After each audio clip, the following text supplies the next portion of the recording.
Today, we are speaking with hypnotist and magician AnnaRose about her remarkable journey to discover Gloria Dea. AnnaRose, I'm so thrilled that you're here today and that you're going to share your story with us about Gloria Dea. Now, it is, from what I understand, and you've hinted at, a remarkable story, but I'm going to be hearing it the first time with the viewers. So can you please tell us how you met Gloria Dea? It's a crazy story. I still can't get over it. I've told other people and they think it's like absolutely movie worthy, and it's real life, which is absolutely crazy. You were in Las Vegas, correct? I did a hypnosis show at the Paris Casino for families during the day there. So that was in 2019. So I've been in Vegas since then. Early in 2020, I was not having a good time. I couldn't find a place to live. My apartment was too expensive at the time. So I was trying to find a new place, and I had submitted a lot of applications to different apartments. I moved out of my place hoping and didn't think that it would be hard to find a new place. But I think a lot of people from California came to Vegas during the pandemic with cheaper rent. So I just couldn't find a place. So I ended up having to stay in a hostel. I don't know if you know like what a backpacker's hostel is. Yeah. So I was living in one for a while. I had all of my belongings in the trunk of my car and the back seat of my car. So some people have like walk-in closets. I literally had a drivable closet. I could drive in my closet. I took all my stuff with me everywhere. And there was no place in my hostel to keep my stuff. So that's important for the story later. So I had my car filled to the brink of stuff for like a month. I've been in a show pretty much the entirety of 2020 called Late Night Magic, that is on Friday and Saturday nights at Alexis Park Resort. So I've been doing that pretty much all of 2020. I do a 20-minute set in there. And then there's also Bizarro, Lefty, and John Shaw and Mondre. They also do spots in there. So it's kind of like an eclectic, cool, diverse group of performers that we create a cool show. I think I like it. But I've been doing that the entirety of COVID. I'm very lucky to have performance work during COVID because I know a lot of other magicians haven't. But it was a Friday, so I had Late Night Magic that night, but I had all day open. So I wake up at 1 p.m. and it was really hot that day, scorching hot. But I was like, you know what? Life's been kind of not that good lately. So I'm going to take myself on like a solo date. And I'm going to go to the antique stores because I've always loved that. Before magic, before anything in my life, I've loved antiquing. My grandfather was an artist from Norway and he lived in Chicago. So I'd go growing up to his art studio and it was filled with antiques. And it always sparked my curiosity and wonder of the world and beauty and art and just weird things that makes you think about life, you know? So I love it. And it kind of makes me reflect on my own mortality in a good way. Some people think that's sad. I think it's nice. I went into an antique store called Neon Cactus Vintage, which was more of a vintage clothing store with sprinkles of antiques. So I walk in and I poke through all the stuff and looked at all the trinkets, and then I looked through like the racks of clothes, and there was one item that I picked out at the end of my viewing of that store. Picked it up and I thought, you know what? I like the skirt. I bet that I could wear this now, even though the skirt's from like the 40s or 50s. It was in pristine condition, super cute. It's like pink, teal, brown, like floral. It was a long skirt. It had pockets, which I know you know as a woman, any dress or skirt with pockets is like, just brings it from like an 8 to a 10 automatically. Anyway, so the skirt had pockets, and also I'm 5'3", which it's hard for me to find petite clothing sometimes, and it had the right length. So I'm trying on the skirt and I really like it. And I was mad that I liked it because I was like, oh, well, damn it. Like I like it and I really don't need it. And then there was a belt attached to it. So I tried justifying my purchase because I was like, well, maybe if I cut off the top part of the skirt, I could probably turn it into a tube top. And then it's $30 for an entire outfit, not just the skirt, right? I thought to myself, I'll take a selfie of me in the skirt. And so I know it's not an impulse buy. I'm going to take a photo of it. And if I'm still thinking about it in 3 days, I will come back and get it. Okay. So I have a selfie of me. It was the first photo of the whole saga of everything. And I was like, you know what? I'm going to put it back. So I walk out of the dressing room and I go to put it back. And the store owner says to me, she goes, oh, did that skirt fit? And I go, yeah, it did. But I was like kind of awkward. I was like, yeah, but not today. And she goes, oh yeah, I get it. It belonged to an old Hollywood actress and a magician. And I literally just stopped. And I was like, what?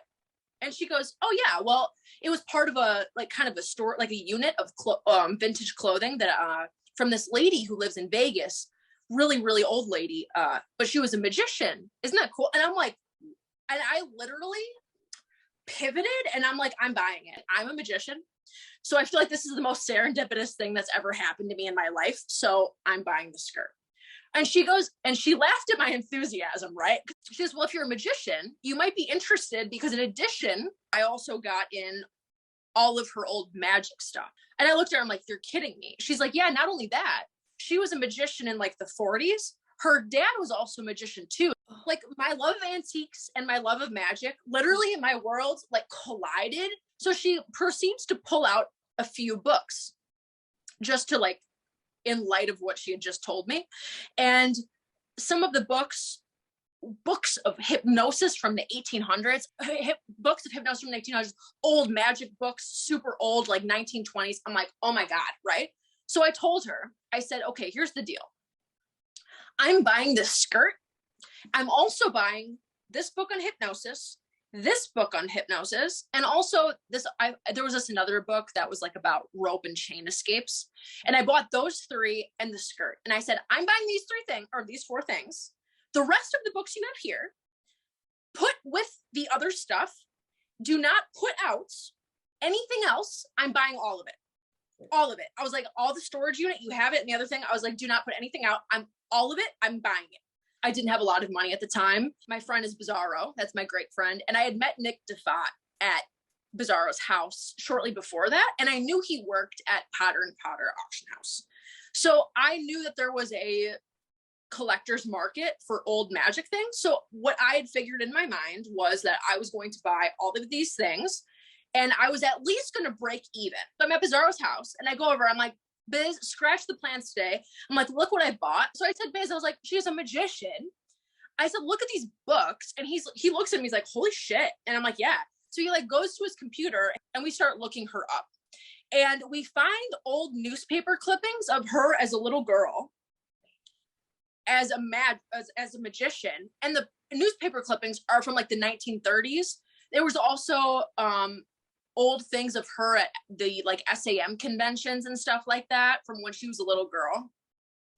So he's like, well, she's obviously legit. He's like, I've never heard of her. He's like, let me ask around. Let's see if we can find stuff out about her, right?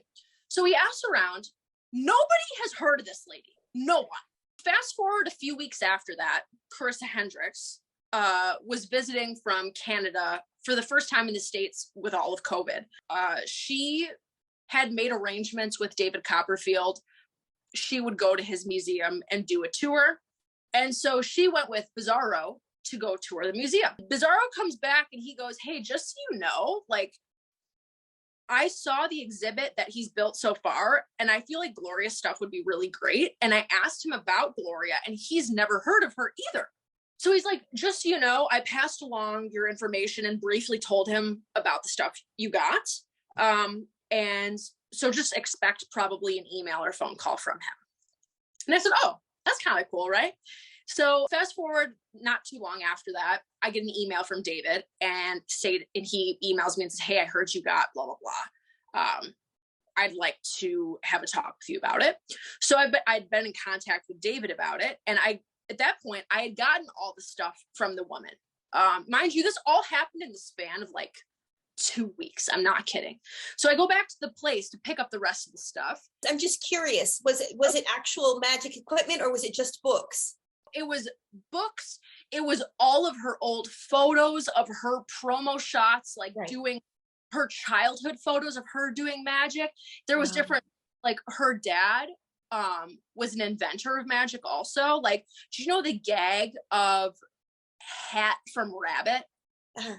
Her dad invented that, so I have all the patents of all of that trick. Like, yeah, I know, crazy stuff. So like, it was all the patents of like hat from rabbit, like all of the I have posters of her shows like that she would advertise. There was even a cute trick that she used to do that had all of her original writing, where she would force one of those old Thurston cards. Yes. Do you know what I'm talking about? So like one of those with like some flash paper with like a little prediction thing written on it.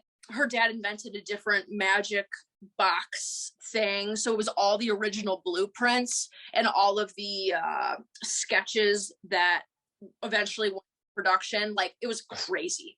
I'm so glad you found it and that it didn't get lost. Oh my gosh, to anybody else, it would have literally been thrown away. I hope you enjoyed this talk as much as I did. If you haven't already, please subscribe and hit the notifications bell. Oh, and please comment. We love to hear from you and to receive feedback so we can grow and improve the Magical Women channel and project. Ciao for now. I'm Connie Boyd, and I very much look forward to hearing from you.